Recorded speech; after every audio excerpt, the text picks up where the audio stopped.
Hello friends. तो last time जो है हम पढ़ रहे थे, अपना सीरीज जो चल रहा था क्लास 10th आरबीएससी के लिए, उसमें हम 2 चैप्टर हम अपने कवर कर चुके थे। ठीक है, तो उसके आगे आज हम जो थर्ड चैप्टर है उसको हम स्टार्ट कर रहे हैं। जैसा कि आप यहाँ पे देख पा रहे होंगे, जो थर्ड चैप्टर है आनुवांशिकी, जिसको इंग्लिश में बोलते हैं जेनेटिक्स। ठीक, तो इसको हम आज स्टार्ट करेंगे। अब पहले के दो दो चैप्टर आपके कंप्लीट हो चुके हैं, वो आपने आई थिंक पढ़ लिए होंगे।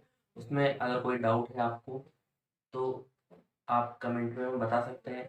अब अगर बात करें थर्ड चैप्टर की, तो इसमें हम जो स्टार्ट करेंगे आज, तो इसका एक ओवरव्यू हम देखेंगे। ठीक है, इंट्रोडक्शन हम लेंगे इस चैप्टर का।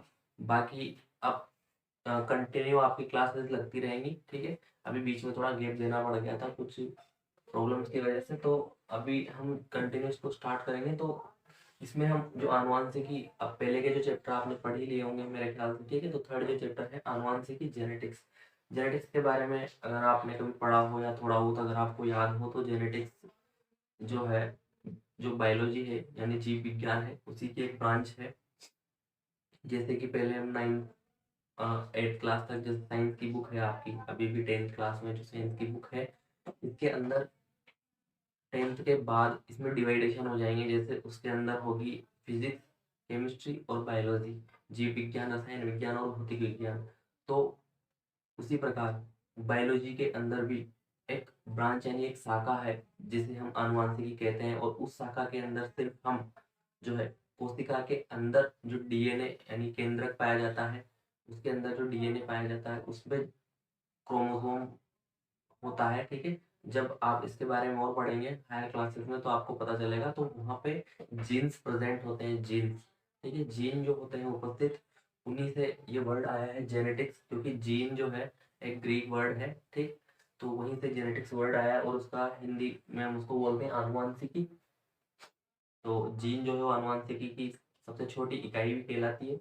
और इस चैप्टर में हम जीन्स के बारे में पढ़ेंगे और फिर यहाँ पे हम समझेंगे कि किस प्रकार जो है अ, आनुवंशिकता वो चलती जाती है और विभिन्नताएं किस प्रकार जो जंतुओं जीव जंतुओं में पाई जाती है, वो हम देखेंगे। क्योंकि आपने सुना होगा कि एक टाइम ऐसा था कि जब हमारे पास मतलब इंसानों के पास भी पूंछ हुआ करती थी, आज भी वो जो पूंछ है उसकी जो बोन है, जो हड्डी है, वो उपस्थित है हमारी बॉडी के अंदर।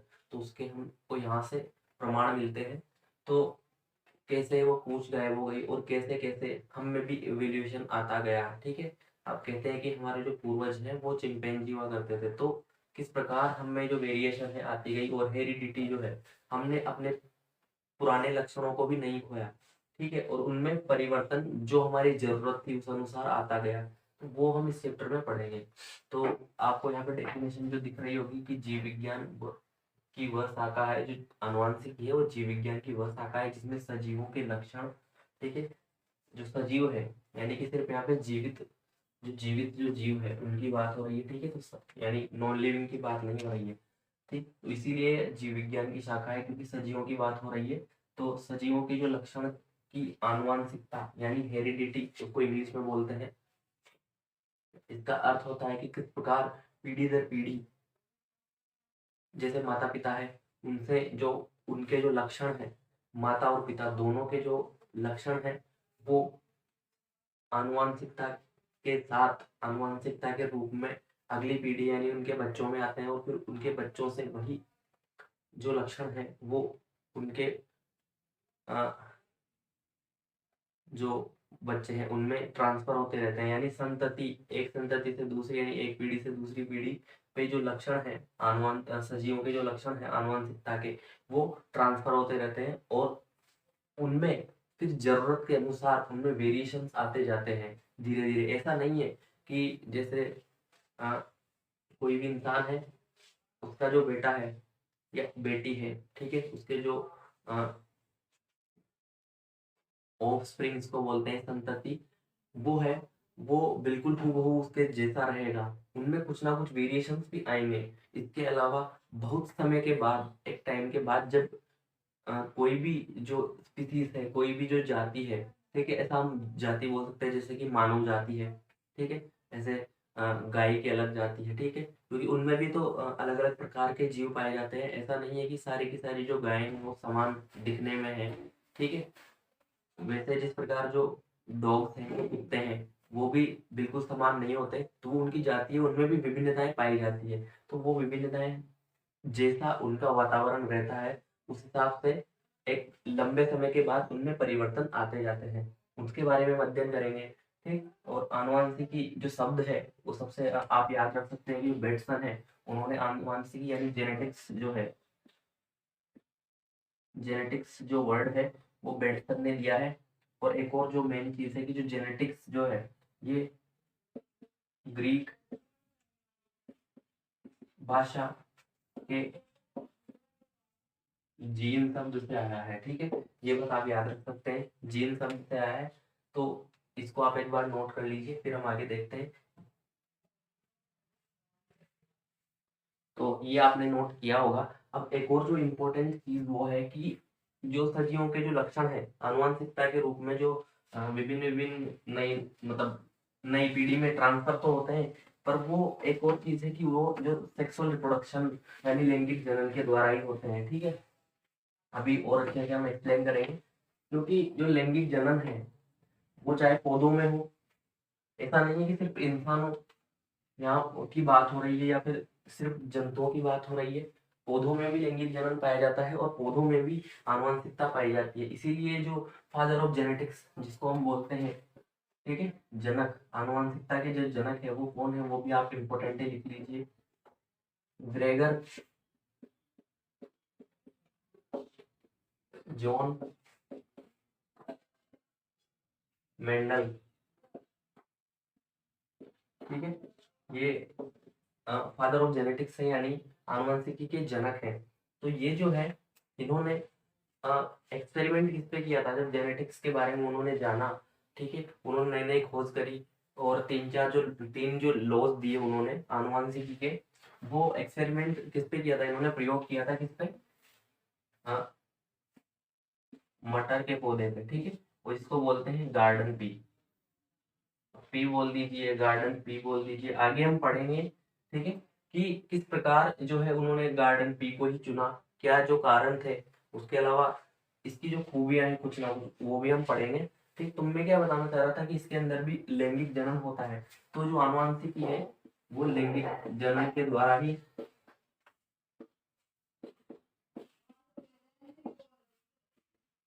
लैंगिक जनन जो है, हाँ, वो उसमें पाया जाता है। इसीलिए अब गार्डन की जो, हाँ, एक और चीज जो मैं आपको बताऊं कि ये जो मटर है इसका बायोलॉजिकल नेम, जैसे कि अभी मैं आपको एक्सप्लेन करेंगे कि जो बायोलॉजिकल नेम इनको क्यों दिए जाते हैं, तो वो है इसका पाइथम सटाइवा, ठीक है। तो ये भी आप लिख सकते हैं, आपकी बुक में शायद दे रखा होगा। तो ये इसीलिए दिए जाते हैं कि जैसे कि अगर आप, ऐसा तो है ही नहीं कि जो विज्ञान है ये सिर्फ हम अपने इंडिया में या अपने आसपास यहीं पे पढ़ रहे हैं, ऐसा नहीं है, ठीक है। तो जैसे कि अगर आप हायर स्टडीज के लिए, हाँ ठीक, आप अगर कुछ ऐसी ऐसे फील्ड में आप चले गए कि आपको विदेश जाना पड़े, ठीक है, यानी आउट ऑफ कंट्री जाना पड़े, इंडिया से बाहर जाके वहाँ पे आपको स्टडी करनी पड़े, तो वहाँ पे जो है किसी को हिंदी नहीं आती तो वो मटर को नहीं समझेगा। इसके अलावा किसी को अगर इंग्लिश आती भी है, ठीक है, तो वो गार्डन भी समझ जाएगा। या फिर हो सकता है वहाँ पे आपको ऐसे स्टूडेंट मिल जाए जिसको हिंदी भी नहीं आती हो, इंग्लिश भी नहीं आती हो, ठीक है।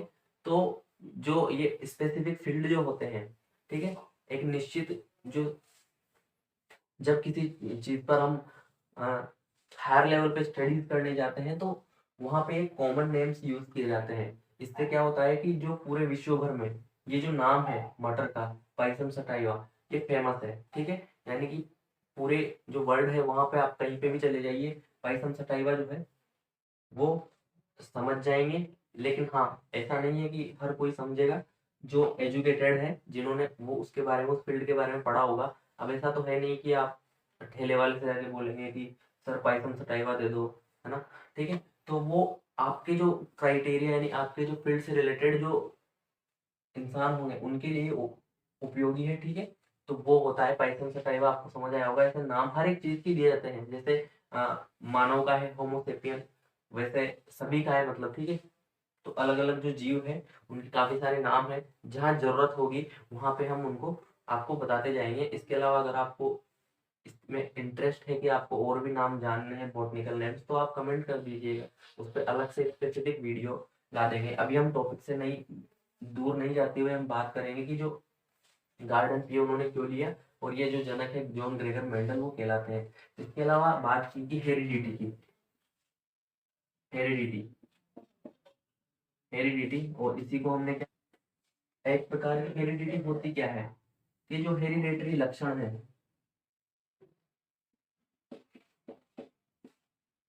हेरिडेटरी ट्रेट्स जो है, अगर हिंदी में इनको बोले तो आनुवंशिक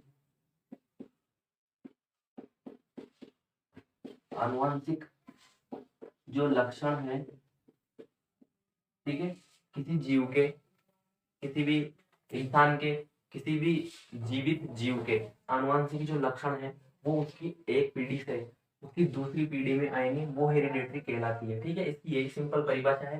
हेरिडिटी जो हेरिडेटरी लक्षण है, ठीक है, इनका ट्रांसफर, ठीक है, the transfer of hereditary trade from one generation to another generation. ठीक है, तो यहाँ से क्या होगा कि जो पेरेंट्स जो है, पेरेंट्स जो है उनमें से संतति, मैं इंग्लिश में हिंदी में लिख देता हूँ, ठीक है। इंग्लिश से क्या होता है कि आपको थोड़ी हेल्प मिल जाएगी, क्योंकि जब आप हायर क्लासेस में जाओगे तो काफी आसान है इंग्लिश में इनको याद करना।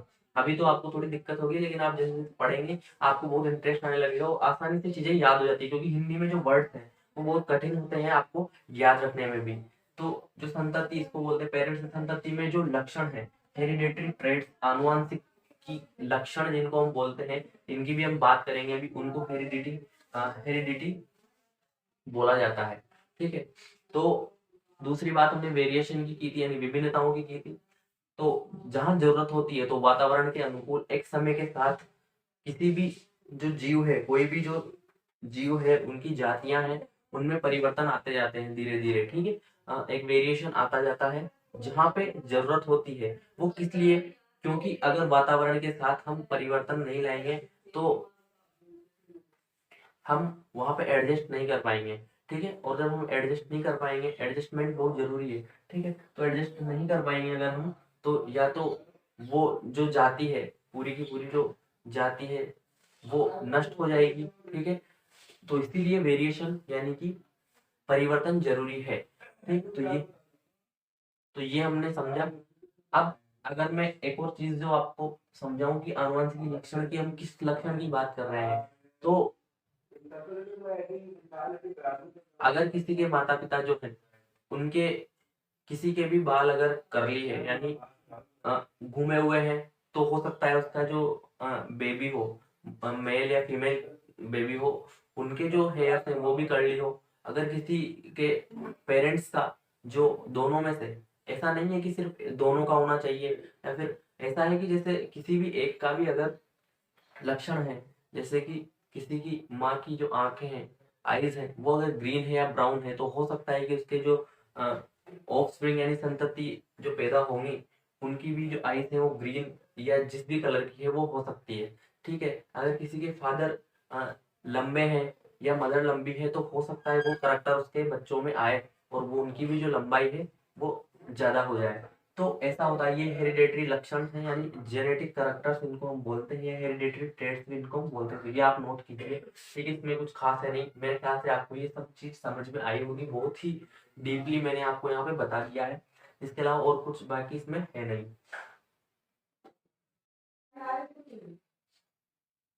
मेंडल के बारे में आप अपनी बुक से पढ़ सकते हैं। एक छोटी सी चीज जो कि मेंडल ने जो है ये लॉज ऑफ इनहेरिटेंस दिए थे। ठीक है, हिंदी में इसको बोलते हैं आनुवंशिकी के नियम मेंडल ने दिए थे, जो कि 3 थे, वो भी हम आगे पढ़ेंगे। तो ये आपने नोट कर ली, ये कर लीजिए।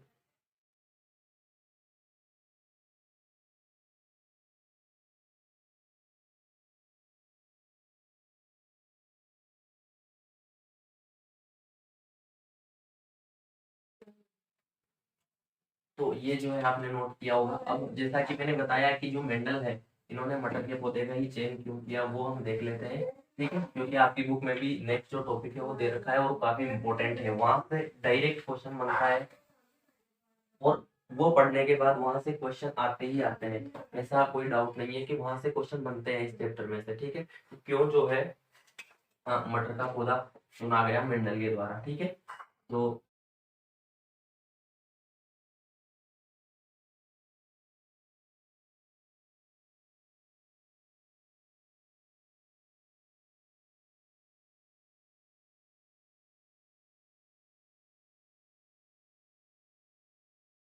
मेंडल जो है चर्च जो होता है, ठीक है, ईसाई धर्म में होता है चर्च, जैसे अपने मंदिर होते हैं उसी प्रकार उनके चर्च होते हैं। तो चर्च में जो है मेंडल वहां पे पादरी हुआ करते थे। ठीक है, तो वहीं पे गार्डन था, उनमें उसी गार्डन में इन्होंने जो है मटर के पौधे पे अपनी रिसर्च की। ठीक है, कि और वहीं से जो जेनेटिक्स के जो रूल्स हैं और आनुवंशिकी के बारे में इन्होंने वहीं पे बताया।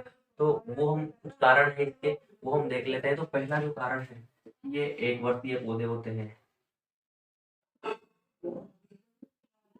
एक वर्षीय पौधों से मेरा मतलब है कि ये एनुलर होते हैं। एनुलर इनको इंग्लिश में बोलते हैं। एक वर्षीय से मेरा मतलब है कि ये साल में एक से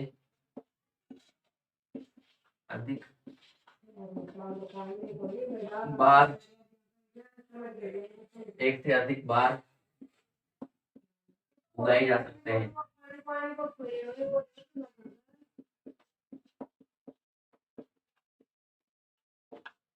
उगाए जा सकते हैं, तो उससे क्या होगा, एक से अधिक बार जब हम इसको उगाएंगे तो हमें जो परिणाम है, जो पीढ़ियां हैं, वो जल्दी जल्दी मिल जाएंगी। क्यों? क्योंकि हमें यहाँ पे आनुवंशिकी जाननी है। तो जितने कम समय में हम ऐसे जीव का उपयोग यहाँ पे करने वाले थे कि जितने कम समय में जितनी ज्यादा पीढ़ियां तैयार हो सके।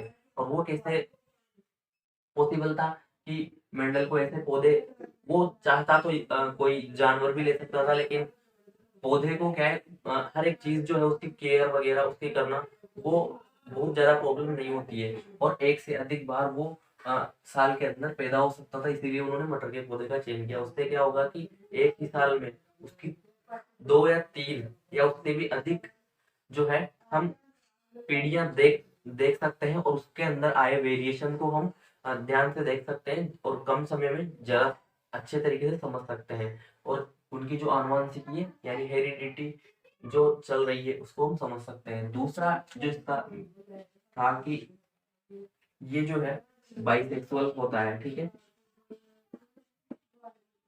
हिंदी में बोले तो इसको बोलते हैं द्विलिंगी। द्विलिंगी पुष्प इसमें पाए जाते हैं।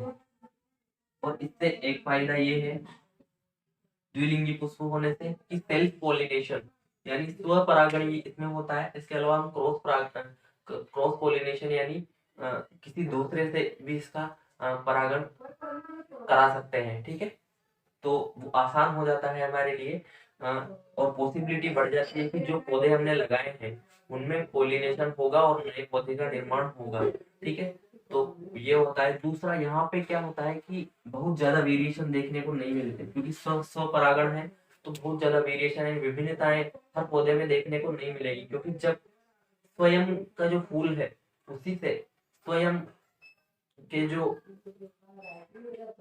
फूल द्वारा, एक पौधे के सेम फूल द्वारा, फ्लावर द्वारा जब किया जाएगा, पॉलिनेशन किया जाएगा, तो नया जो पौधा बनेगा वो उसमें वेरिएशन तो कम आएंगे, लेकिन उसकी जो हेरिडेटरी कैरेक्टर्स है उनको अच्छी तरीके से हम एक्सप्लेन कर सकेंगे और उसकी जेनेटिक्स को अच्छी तरीके से हम पहचान सकेंगे।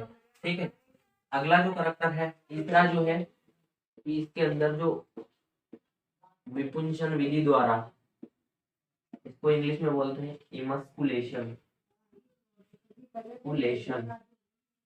इमस्कुलेशन जो है उसके द्वारा हम यहाँ पे आर्टिफिशियल पॉलिनेशन मैं भी बताऊंगा इसका मतलब क्या है। पॉलिनेशन यानी कि कृत्रिम, आपकी बुक में भी दे रखा होगा पॉइंट, कृत्रिम परागण यहाँ पे करवाना एक विधि है, ये विपुंसन विधि, इमस्कुलेशन इसको हम बोलते हैं। वो बहुत आसान है इसके अंदर करवाना, क्योंकि यहाँ पे एक ही पौधे पे जो है वो दोनों क्लास में प्रेजेंट है, और यही सब कारण है कि आर्टिफिशियल पॉलिनेशन करवाना भी आवश्यक है। चौथा जो कारण है सबसे इम्पोर्टेंट, एक साथ एक साथ एक से अधिक एक से अधिक जो लक्षण है, जो हेरिडेटरी ट्रेड्स है, लक्षणों का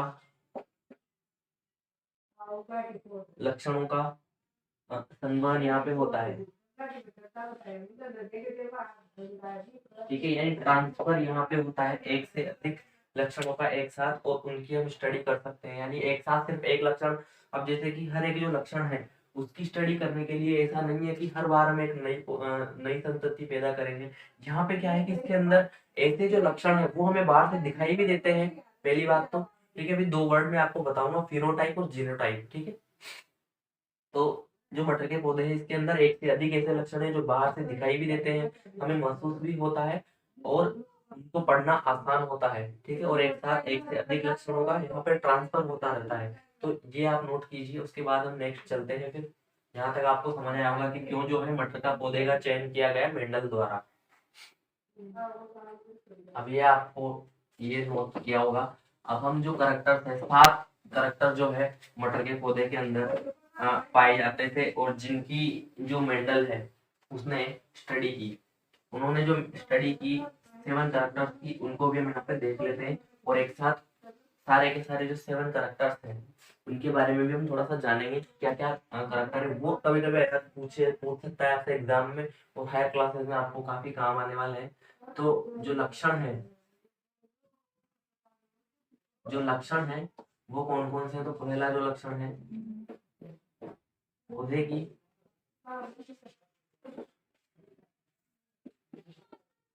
लंबाई।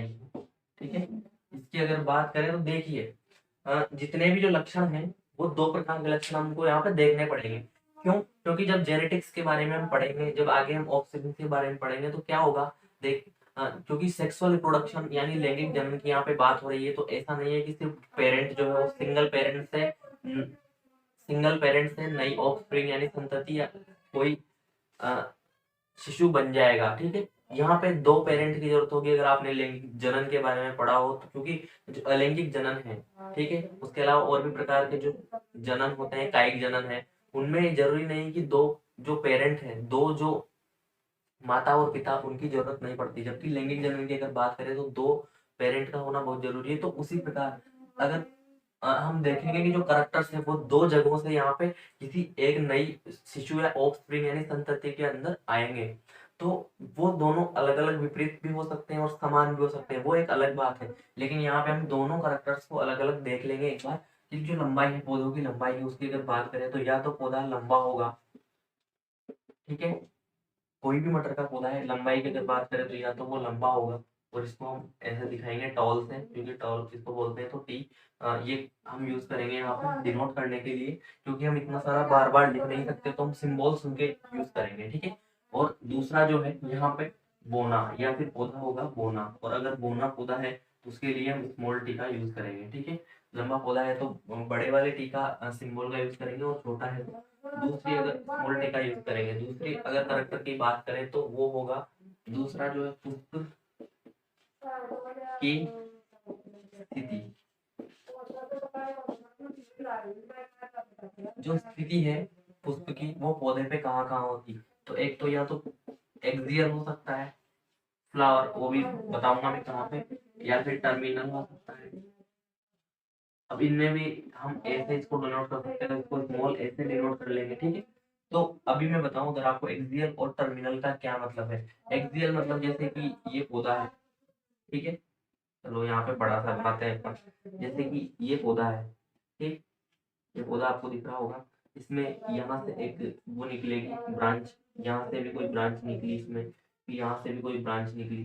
ठीक है, तो इसमें क्या होगा कि अगर फ्लावर इस जगह से है, ठीक है, यहाँ पे फ्लावर है, जैसे यहाँ पे फ्लावर है, जहाँ पे फ्लावर है, यानी एक्सियल पोजीशन पे अगर फ्लावर है एक टाइम पे, आपको अगर मैं बताऊं, अगर बिल्कुल यहाँ पे टिप पे अगर फ्लावर आ गया तो जो प्लांट है उसकी ग्रोथ आगे नहीं हो पाती है। ठीक है, तो अगर एक्सियल यानी अक्षीय, अक्ष इसको बोलते हैं अक्षीय पोजीशन पे, अक्षीय स्थिति पे अगर फ्लावर प्रेजेंट है तो उसकी ग्रोथ कंटिन्यू चलती जाती है। तो दो प्रकार के मटर के पौधे हैं, क्योंकि मटर के पौधों में दोनों प्रकार की उपस्थिति पाई जाती है, जिसमें फ्लावर अक्षीय होते हैं, यहाँ पे होते हैं। और अगर दूसरी जो उपस्थिति है टर्मिनल की अगर बात करें, तो टर्मिनल मतलब होता है कि बिल्कुल ऊपर। ठीक है, पौधे के इसी जगह पे जहाँ पे बिल्कुल उसका सिरा है ऊपर, जहाँ से वो ग्रोथ कर रहा था वहां पे फ्लावर का प्रेजेंट होना। ठीक, तो ये आपको, ठीक है, तो ये आपको समझ आया होगा कि कहाँ कहाँ फ्लावर है, कहाँ कहाँ नहीं है, इसकी हम बात कर रहे थे। अगली अगर हम बात करें तो फ्लावर का कलर जो है, उसका मैं दोबारा लिखने की जरूरत नहीं, तो कलर जो है फ्लावर्स का, उसकी अगर हम बात करें तो दो प्रकार के, दो रंगों के यहाँ पे फ्लावर्स पाए जाते हैं। एक तो बैंगनी, इंग्लिश में वियोलेट बोलते हैं, तो फिर वी से हम डिनोट कर सकते हैं, ये बड़ा वी। ठीक है, और दूसरा है सफेद, दूसरा करैक्टर है, दूसरे जो प्रकार के फ्लावर्स होंगे वो सफेद, इसको हम लिख सकते हैं स्मॉल वी। ठीक है, ये स्मॉल वी, ये बड़ा वी है। ठीक, समझ जाओगे आप गोला बना के। वो अभी देख लेंगे, क्योंकि वो हमको जरूरी नहीं है कि वहाँ सब सब करेक्टर्स का पढ़ना है, हमको समझना है, तो लंबाई या फिर एक दो करेक्टर और लेके हम समझ लेंगे। ठीक है, उतना जो है, हम अगर बात करें मटर की फली की, ठीक है, तो फली जो है इसके भी दो करेक्टर हैं। ठीक है, एक तो फली का आकार ऐसा है। ठीक है, तो एक तो फली का आकार है, जो प्लेन सरफेस होती है बिल्कुल स्मूथ सॉफ्ट, या स्मूथ को बोल सकते हैं। दूसरा जो है झुर्रीदार। ठीक है, जैसे कि अगर जो प्लेन फली होती है वो कुछ इस प्रकार की होती है। ठीक है, उसके अलावा अगर झुर्रीदार फली है वो कुछ इस प्रकार की होगी, इस प्रकार की होगी वो। ठीक है, तो ये चार करैक्टर हमने देखे, इसको आप नोट कीजिए, फिर आगे इधर जगह नहीं है तो अभी तीन करैक्टर जो है इसके बाद में देख लेंगे हम, इसको नोट कीजिए। अब आगे अगर हम बात करें तो तीन जो करैक्टर हैं अपने, ठीक है, इसको तो हम लिखा रहने देते हैं। तीन जो छोटे छोटे करैक्टर्स बचे हैं उनकी अगर हम बात करें, चार हमने पढ़ लिए थे, पांचवें नंबर की अगर बात करें जल्दी जल्दी से हम यहाँ पे देख लेते हैं। अब बीज का रंग, एक तो है बीज का रंग, ठीक है, दूसरा है बीज का आकार, ये भी हमको देखना है। ठीक है, अब जैसे ही फली का आकार था रिंकल्ड और जुर्रीदार और बिल्कुल नॉर्मल, तो उसी प्रकार यहाँ पे भी दो ही प्रकार के आकार होंगे, कि एक तो गोल और दूसरा जो बीज का आकार हो सकता है वो झुर्रीदार। ठीक है, झुर्रीदार। इसके अलावा बीज के रंग की अगर बात करें तो या तो बीज का रंग हरा होगा या बीज का रंग पीला होगा। ठीक है, हरा मतलब ग्रीन जी, इसको बड़ा जी लिख लेते हैं। ठीक है, और इसको स्मॉल जी लिख लेते हैं। ठीक है, तो ये होगा। उसके अलावा सातवां जो और लास्ट जो बचा हुआ है, ठीक है, जो फली है, फली जो है, फली का रंग, तो जो फली का रंग है वो भी बीज के रंग के अनुसार ही होगा।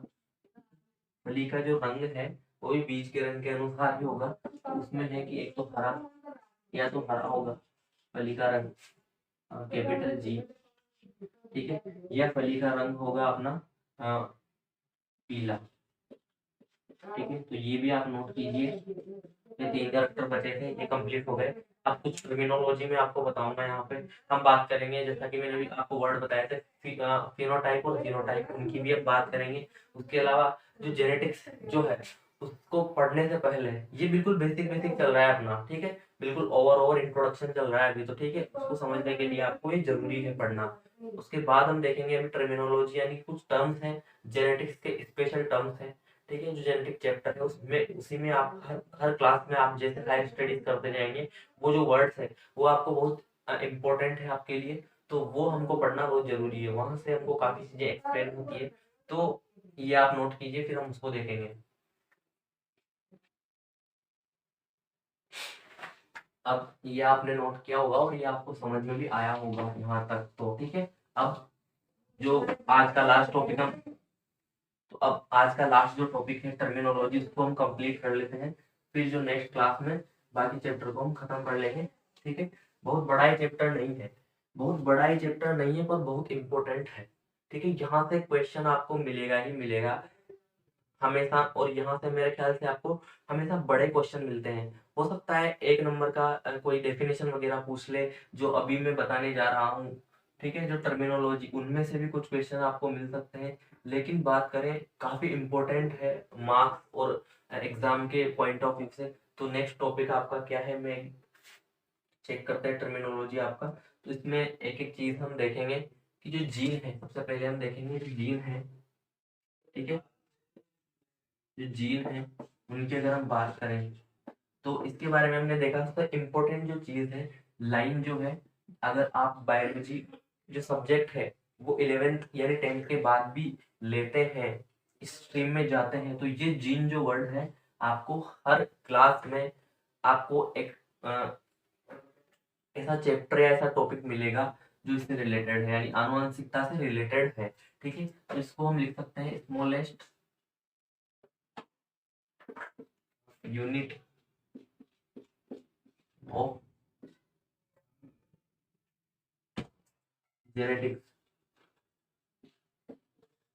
ठीक है, या फिर करैक्टर, या फिर बस मेन चीज क्या है आपको समझ आना चाहिए, ठीक है।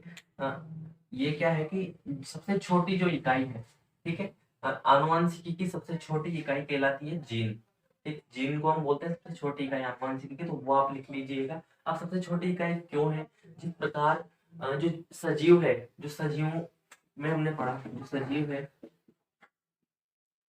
सबसे सजीव जो है सबसे छोटी इकाई क्या है इनकी, जिससे बने हुए हैं, वो है कोशिका, ठीक है। सबसे छोटी इकाई जो है वो है कोशिका, उससे बने हुए होते हैं सजीव, और इसी कोशिका के अंदर होता है केंद्रक उपस्थित, ठीक। उसी केंद्रक के अंदर उपस्थित होता है अपना जेनेटिक मटेरियल, आनुवंशिक पदार्थ उसमें उपस्थित होता है, उसको हम बोलते हैं, तो अगर डायरेक्ट हम बात करें तो वो होता है क्रोमोसोम। आप 11th क्लास में और 12th क्लास में इसके बारे में बहुत डीपली स्टडी करेंगे, वहां पे आपको समझ आएगा क्रोमोसोम, और उसी के अंदर ये जो क्रोमोसोम है ये बना होता है जीन्स से। तो अब सोचिए, आप जो सेल है इसको आप नेकेड आइज यानी बिल्कुल नग्न आंखों से नहीं देख सकते, उसके अंदर फिर हमको देखना है केंद्रक के बारे में, उसके अंदर हम क्रोमोसोम के बारे में पढ़ेंगे, और क्रोमोसोम के अंदर उपस्थित होते हैं जीन। तो इतनी सूक्ष्म अवस्था की यहाँ पे बात हो रही है, वहां से हमको जो है हमारे लक्षण प्राप्त होते हैं। किसी भी अभिभावक जो कोई भी इंसान है, उसकी अगली पीढ़ी में यहीं से इन जीन्स के द्वारा ही जो लक्षण है वो एक पीढ़ी से दूसरी पीढ़ी में ट्रांसफर किए जाते हैं। और ये इसीलिए पॉसिबल होता है कि जो है, जो पेरेंट होते हैं, आप जब पढ़ेंगे तो ये जो है एक सिंबल है मेल के लिए, अभी हम देखेंगे आगे, आपकी बुक में भी दे रखा होगा, ये जो सिंबल है ये फीमेल के लिए है, आप ध्यान से समझिएगा, ये मेल के लिए है। तो इन्हीं से जो स्पर्म है, और यहाँ से अपना जो एग है फीमेल, ठीक है, तो इनका जब फ्यूजन होता है तो ये जो है सिंगल सेल है, ये भी एक प्रकार की सेल्स है, ठीक है, और ये भी एक प्रकार की सेल है। अब इसी सेल में जो मेल है, जो भी मेल है, कोई भी किसी भी जीव जंतु पौधे की अगर हम बात करें, तो जो मेल प्लांट है, मेल एनिमल है, ठीक है, उसकी जो सेल है उसी में जीन प्रेजेंट होंगे स्पर्म सेल में, उसी प्रकार जो फीमेल है उसी के एग सेल में ऐसे जीन्स प्रेजेंट होंगे। अब सिर्फ एक कोशिका से ही एक एक कोशिका का जब फ्यूजन होगा तो यहाँ पे बनेगा युग्मक, युग्मनज, सॉरी युग्मनज, हिंदी में थोड़ा प्रॉब्लम है, तो इसको बोलते हैं हम जाइगोट। और ये जो है जाइगोट, ये भी सिंगल सेल होता है, ठीक है, एक कोशिकीय होता है, और उसी कोशिका से पूरे के पूरा जो है अ, नया जो बच्चा है, नई जो संतति है उसका निर्माण होता है। तो उसके अंदर जो जीन्स होंगे उन्हीं के अंदर जो करेक्टर्स होंगे, यानी आधे करेक्टर यानी आधे लक्षण फीमेल से है और आधे लक्षण मेल से है, तो यहाँ पे वेरिएशन भी हो रहा है। लेकिन ऐसा नहीं है कि पूरा वेरिएशन हो रहा है, बिल्कुल परिवर्तन नहीं होगा एकदम से इतना जल्दी। वो बस जो है दोनों के जो करेक्टर है, दोनों के जो लक्षण है वो मिक्स होके अपना जो संतति बनेगी इससे उसके अंदर उपस्थित होंगे। तो ये आपको समझ आया होगा किस प्रकार ये प्रक्रिया काम करती है। ठीक है, मैंने नॉर्मली आपको समझा दिया। अब अगर आगे हम बात करेंगे तो जीन्स आपको समझ आया होगा। अब एलील की हम बात करेंगे, इसको अगर आप नोट करना चाहते हैं स्पेशली तो आप कर सकते हैं।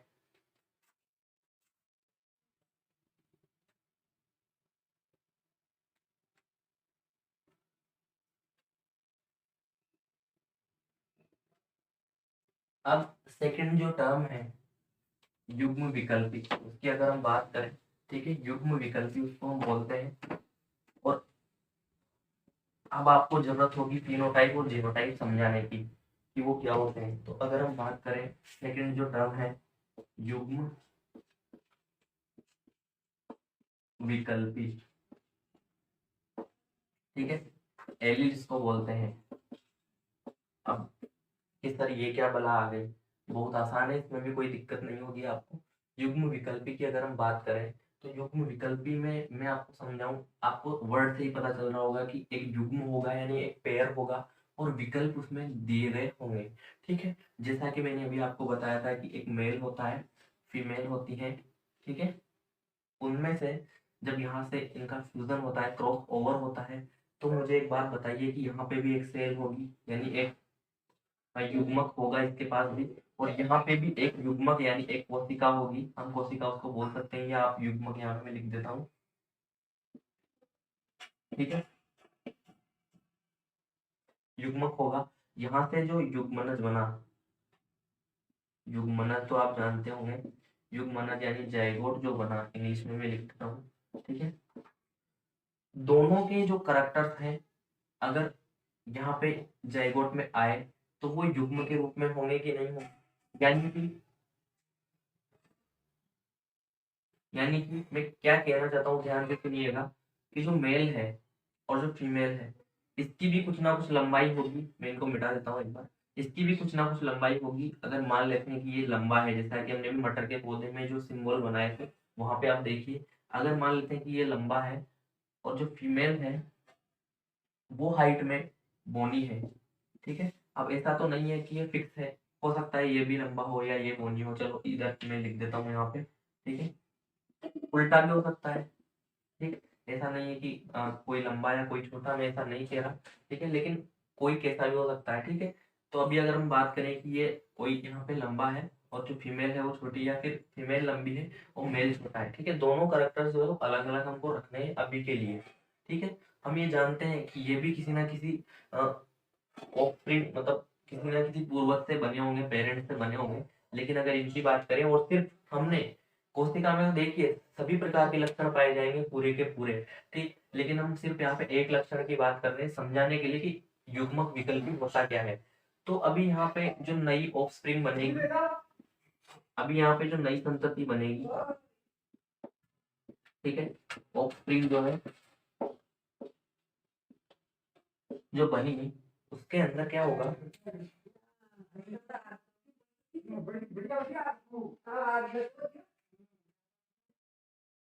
तो ये जो संतति है, ये जो ऑफ स्प्रिंग है, इसके अंदर जो करेक्टर आएंगे तो दोनों के आएंगे। ठीक है, ऐसा तो है ही नहीं कि अब ये जो सेल बनी है ना यहाँ पे, तो इनमें दोनों के करेक्टर होंगे, तो ये भी होगा और ये भी होगा, और ये इससे मिलकर एक कोशिका बनेगी, जाइगोट बनेगा, जिससे संतति बनेगी।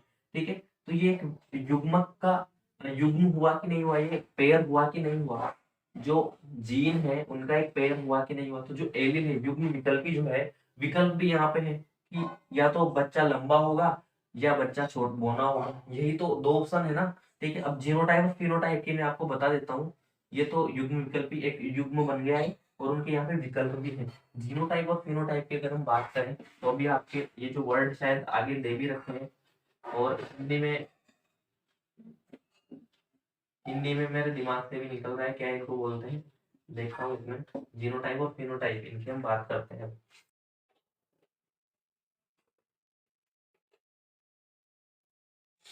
हाँ, तो देखिए इसको तो बोलते हैं जीन प्रारूप और इसको बोलते हैं लक्षण प्रारूप। अब मुझे एक नॉर्मल सी बात बताइए आप कि जब जाइगोट बना था, ठीक है, तो जब एक कोशिका बनी है अभी तो हम लक्षण देख सकते हैं कि नहीं देख सकते? बिल्कुल नहीं देख सकते, ये आप भी जानते हैं, ठीक है। जो लक्षण है कोई भी जो पौधा बनेगा नया या कोई भी बच्चा अगर इंसान है तो उसमें बनेगा, उसके लक्षण हम सिर्फ जाइगोट यानी युग्मनज को देखकर नहीं पता कर सकते, ठीक है, ये भी आप जानते हैं। लेकिन जो लक्षण है वो जीन्स में तो उपस्थित होते हैं ना, जीन्स के द्वारा ही लक्षण आए, मैंने ये बताया पहले आपको। तो जो लक्षण है उनको हम कब देख सकते हैं? जब वो बड़े हो जाएंगे, जो हमको बाहर दिखेंगे कि ठीक है इसके जो फादर है, ये जो पौधा है इससे पहले वाला वो लंबा था, और तो ये जो अपना नया पौधा है इसीलिए ये लंबा है, ठीक है, या इसके फादर लंबे थे तो इसीलिए ये जो बच्चा है या ये जो लड़की है ये लंबी है, ठीक है। तो वहां से उनके जो करैक्टर है, वहां से उनके जो लक्षण है वो इसमें आनुवांशिकी के रूप में ट्रांसफर हुए। तो फिनोटाइप की अगर मैं बात करूँ कि जो लक्षण है जो हमें बाहर से दिखाई दे सकते हैं, सीधी भाषा में अगर बात करें हम, तो जो लक्षण है जो हमें बाहर से दिखाई दे सकते हैं किसी भी जीव के अंदर, ठीक है, उसकी आनुवंशिकता से मिलते हुए, तो वो फिनोटाइप कहलाता है, यानी फिनोटाइप कैरेक्टर्स यानी लक्षण प्रारूप वो कहलाता है, ठीक है। जबकि जीनोटाइप की अगर बात करें तो यहीं से जीन जीन प्रारूप इसको बोलते हैं। तो जीन से ही आपको पता चल रहा है कि नग्न आंखों से हम देख नहीं सकते, यानी जीन की फॉर्म में वो जो लक्षण है यहाँ पे दिखाई दे जाते हैं नग्न आंखों से, जबकि यहाँ पे कोशिकीय स्तर की यहाँ पे बात हो रही है, यानी कि ठीक है। अगर देखिए मेंडल ऐसे लक्षण प्रारूप से भी कर सकता था, लेकिन उसने भी तो क्या किया, लक्षण बाहरी जो लक्षण है उनको देख देख के ही पूरी आनुवंशिकी का निर्माण किया, आनुवंशिकी के बारे में भी बताया, ठीक है। लेकिन वो समझ गया कि कहीं ना कहीं जीन प्रारूप भी उपस्थित होता है। तो आप सीधा सीधा याद रखिए लक्षण प्रारूप वो होते हैं जो हमें दिखाई देते हैं बाहर से, नॉर्मल आई से हम देख सकते हैं, जबकि जीन प्रारूप वो होते हैं जो जीन की रूप में उपस्थित होते हैं, जो हमें दिखाई नहीं देते। अब एक और चीज जो मैं आपको बताना चाह रहा हूँ कि जो जीन प्रारूप है वो तो यहाँ पे दोनों होंगे, जीन के अंदर ये दोनों तो उपस्थित है ना, लंबाई का गुण भी उपस्थित है तो बौनेपन का गुण भी उपस्थित है, लेकिन बाहर सिर्फ एक ही गुण दिखाई देगा, या तो बच्चा लंबा होगा या बच्चा बौना होगा। इसे बोलते हैं डोमिनेंस, लॉ ऑफ डोमिनेंस अभी हम पढ़ेंगे, प्रभाविता का नियम उसको हिंदी में बोलते हैं शायद, तो वो हम पढ़ेंगे। उसमें क्या होगा, या तो बच्चा लंबा होगा या छोटा होगा, ये तो एक पॉसिबिलिटी तो यही हो सकती है, तो लंबा होगा या छोटा होगा, ठीक है।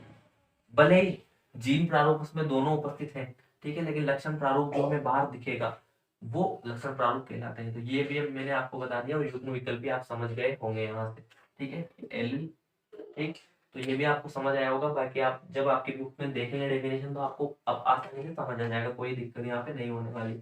मेन जो मसला है वो समझने का है। भले ही आपने एक डेफिनेशन को रटा हो तो एग्जाम में आपसे उसी को लिख सकते हैं, लेकिन अगर आपने समझा है तो आप अपनी लैंग्वेज में कोई भी क्वेश्चन है उसको अच्छे से एक्सप्लेन करके लिख सकते हैं और बड़ा भी लिख सकते हैं, ठीक है, चाहे क्वेश्चन कितने भी नंबर का हो। आप समझ गए अगर तो वहां पे आप लिख सकते हैं। तो ये आपका समझ आया?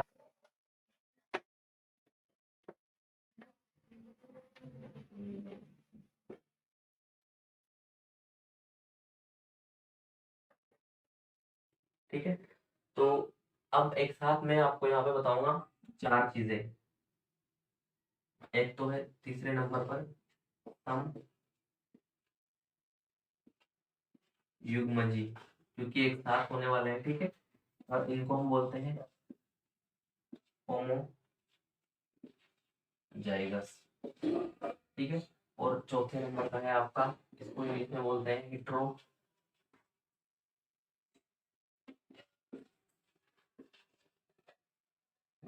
या विषम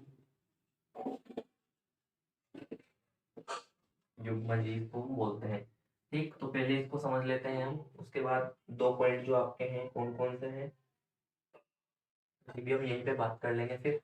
अब सम युग्मजी और विषम युग्मजी क्या होता है, तो यहाँ पे आपको पता चल रहा होगा कि जो सम है, सम मतलब क्या होता है, समान, ठीक है, इंग्लिश में बोले तो सेम, ठीक।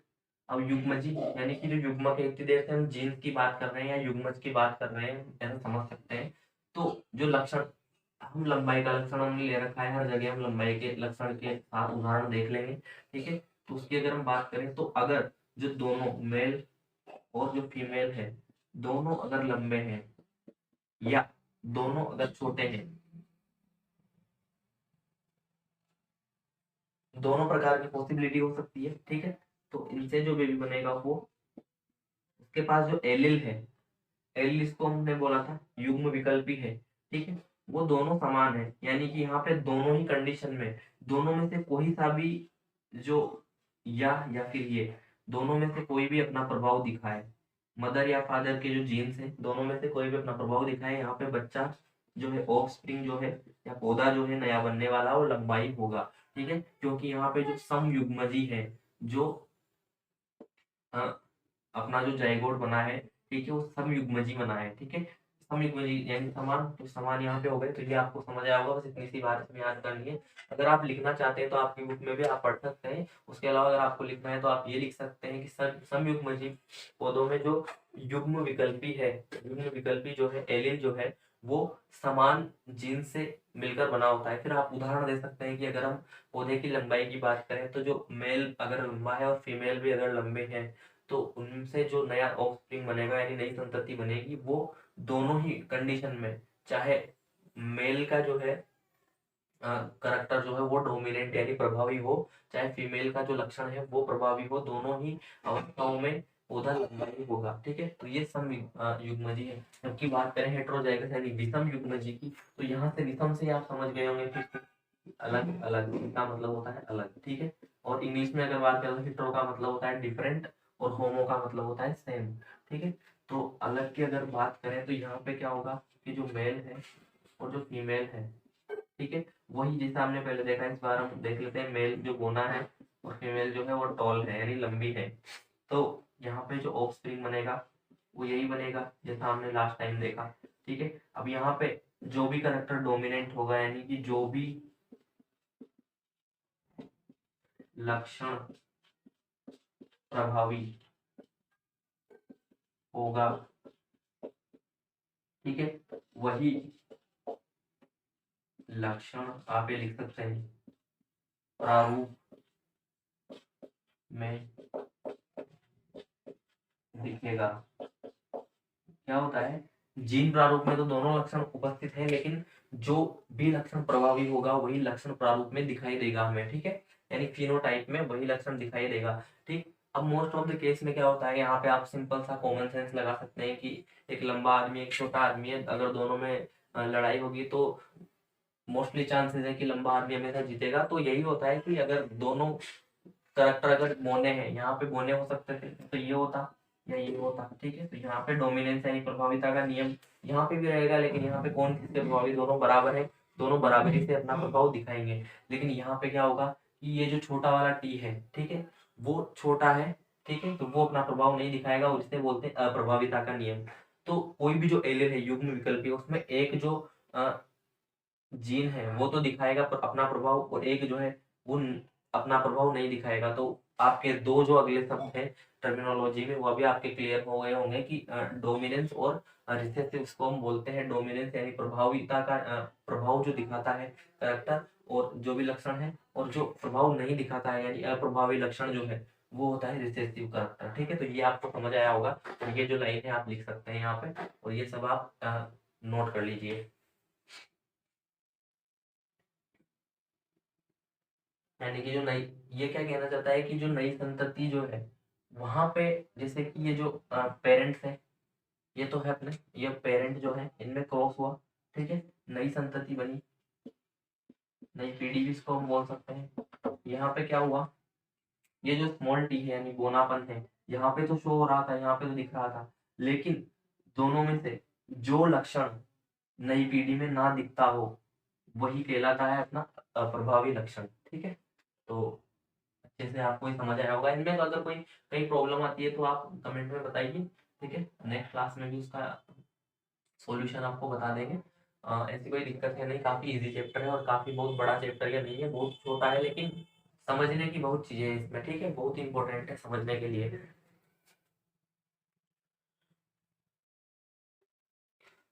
अब जो है हम देख लेते हैं, बहुत सारे वर्ड्स, ऐसा तो बहुत सारे वर्ड्स हैं लेकिन वो एक साथ ही काफ़ी सारे कंप्लीट हो चुके हैं, जैसे कि हमने हाँ 4 भी पढ़े हैं, लेकिन काफी सारी चीजें इन्हीं में हमने देख ली है।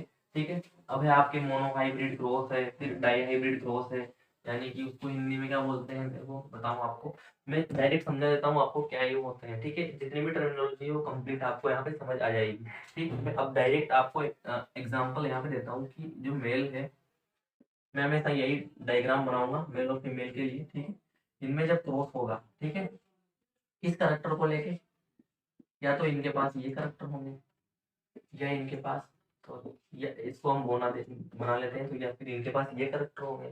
ठीक है, अगर यहाँ पे सिर्फ और सिर्फ लंबाई के लिए हम देख रहे हैं, यानी कि लंबाई के लिए टेबल बना रहे हैं हम, ठीक है, तो ये होती है अपनी मोनोहाइब्रिड।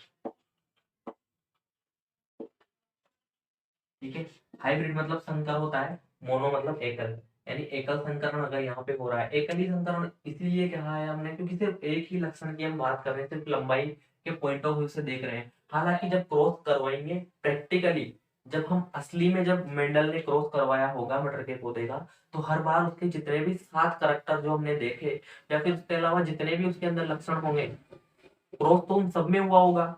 ऐसा तो है नहीं कि सिर्फ अब अभी जो करो क्रॉस करवा रहे हैं हम अपने हाथ में, ऐसा नहीं है कि सिर्फ लंबाई का क्रॉस करवाएंगे, परिवर्तन तो हर चीज का होगा। लेकिन हम जब अध्ययन सिर्फ एक ही लक्षण का करेंगे जब क्रॉस करवाने के बाद, तो वो मोनोहाइब्रिड क्रॉस कहलाएगा। ठीक है, और इसमें होगा क्या, या तो खुदा देखिए अब यहाँ से क्या होगा, यहाँ से भी 2 युग्मक बन सकते हैं, एक तो ये और एक ये, तो दोनों को समान ही है तो हम इसको एक मान लेते हैं। ठीक है, यही बना टी, इधर भी दोनों 2 युग्मक बनेंगे भी तो भी सेम ही बनेंगे, तो इधर भी है टी। अब इन्हीं में क्रॉस करवाना है, इन्हीं में तो क्रॉस हुआ, ठीक, इन्हीं में क्रॉस हुआ तो पौधा यही बनेगा। ठीक है, अब ये पौधा क्या होगा, लंबा होगा ऑब्वियसली, लंबाई जो है इसकी वो प्रभावी होगी यहाँ पे, और जो इसी को बोलते हैं जो नई पीढ़ी बनी वो F1 पीढ़ी कहलाती है, F1 पीढ़ी कहलाएगी। अब इसके नीचे अगर यहाँ पे हम क्रॉस करवाते हैं तो F2 पीढ़ी कहलाएगी। ठीक, अब ये मोनोहाइब्रिड क्रॉस आपको समझ आ गया होगा, F1 पीढ़ी क्या होती है वो भी आपको समझ आ गई होगी। अब अगर हम बात करें यहाँ पे है डाई हाइब्रिड क्रॉस की, ठीक है, तो अगर मैं आप यहाँ पे आपसे बात करूँ, तो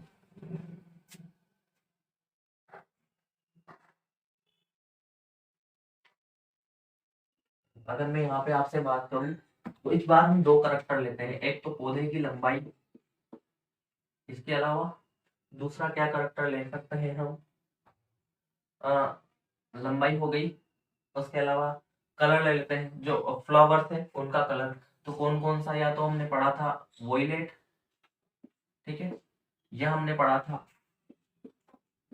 व्हाइट। ठीक है, अभी यहाँ पे 2 करैक्टर की बात हो रही है, एक साथ जब हम क्रॉस करवाएंगे तो यहाँ से एक करैक्टर तो ये आएगा टी, और एक करैक्टर आएगा वी।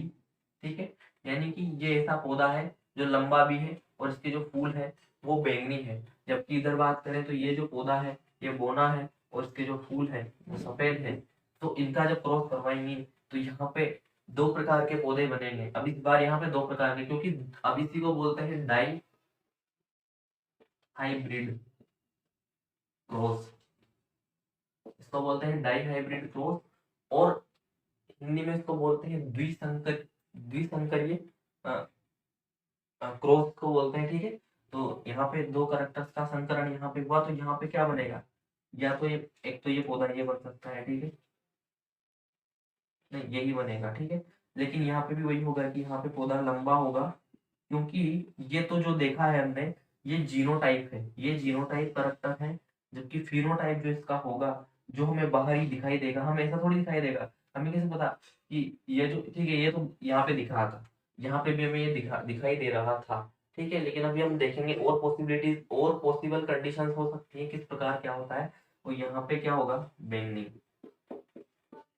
अब अगर किसी को ये पता नहीं हो कि इनके जो पेरेंट है, यानी ये जो पौधा बना है, मैं डायरेक्ट अगर आपके सामने ये पौधा लेके आपको दे दूं, ठीक है, क्योंकि यहाँ पे जो दोनों करैक्टर हैं, ठीक है, ये लंबा है ये बैंगनी है, दिखने में तो ऐसा ही है ना, ठीक है, अंदर जीनोटाइप ये अलग है, आप इसकी स्टडी नहीं कर सकते आसानी से, ठीक है, आपके पास इतना इंस्ट्रूमेंट भी उपस्थित नहीं है, तो आप यही देखेंगे फिनोटाइप, मैंने आपको एक पौधा दे दिया, अब आपसे पूछा कि बताइए जो इनके पेरेंट्स थे, इनके जो अभिभावक हैं, वो कौन से रहे होंगे। तो आप लंबा और बैंगनी देख के डायरेक्ट आपको लगेगा कि हाँ ठीक है, लंबा और बैंगनी इसके क्योंकि ये भी तो लंबा और बैंगनी है, ये भी लंबा और बैंगनी है। लेकिन एक बात मेरे को बताइए, कहीं ना कहीं इसके लक्षण भी तो यहाँ पे उपस्थित है, जो हमें दिखाई नहीं दे रहे लेकिन लक्षण उपस्थित तो है। तो उसके लिए भी हम आपके एक दो और भी जो वर्ड है इसके अंदर बैक क्रॉस वो करवा सकते हैं। अब वो ऐसे पौधे से करवाएंगे जो ऐसा वाला होगा, ये पता करने के लिए कि इसके अंदर ये लक्षण है कि नहीं है। ठीक है, ये पता करने के लिए हम बैक क्रॉस करवाएंगे, वो भी इससे करवाएंगे। ठीक है, यानी हम ऐसा पौधा ढूंढ के लाएंगे, हमें पता नहीं है लेकिन हम ऐसा पौधा ढूंढ के लाएंगे जो बोना हो और जो सफेद हो। ठीक है, और जब हम ऐसा पौधा ढूंढ के लाएंगे और इससे क्रॉस कर, ठीक है, एक और चीज की ये F1 पीढ़ी तो यहाँ की F1 जनरेशन आपकी है, इसमें जब हम क्रॉस करवाएंगे सपोज करो, तो यहाँ से क्या होगा, यहाँ से तो एक तो गेमिट ये बना, एक ये बना, ठीक है, एक ये बना और एक व्हाइट वाला गेमिट तो बनेगा ना क्योंकि सारे।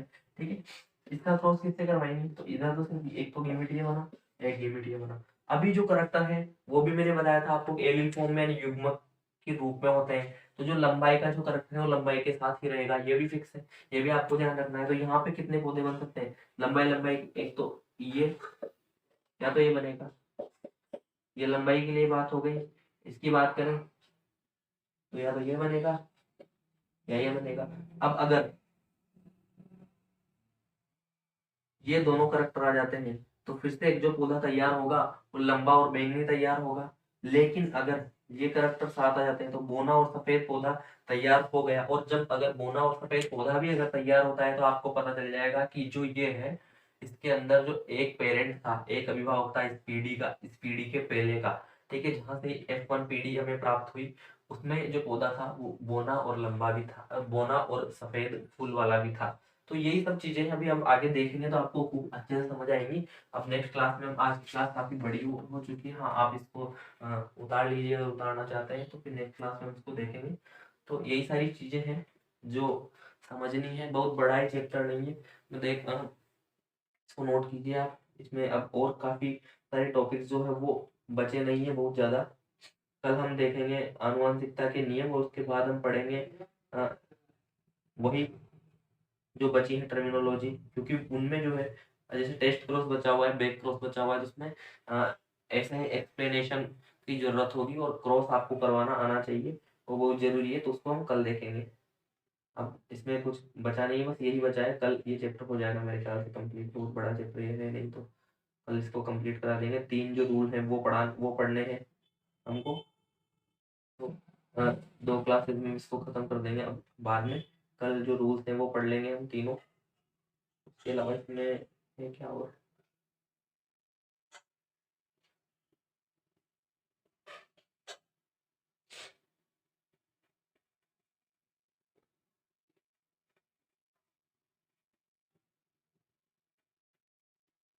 ठीक है।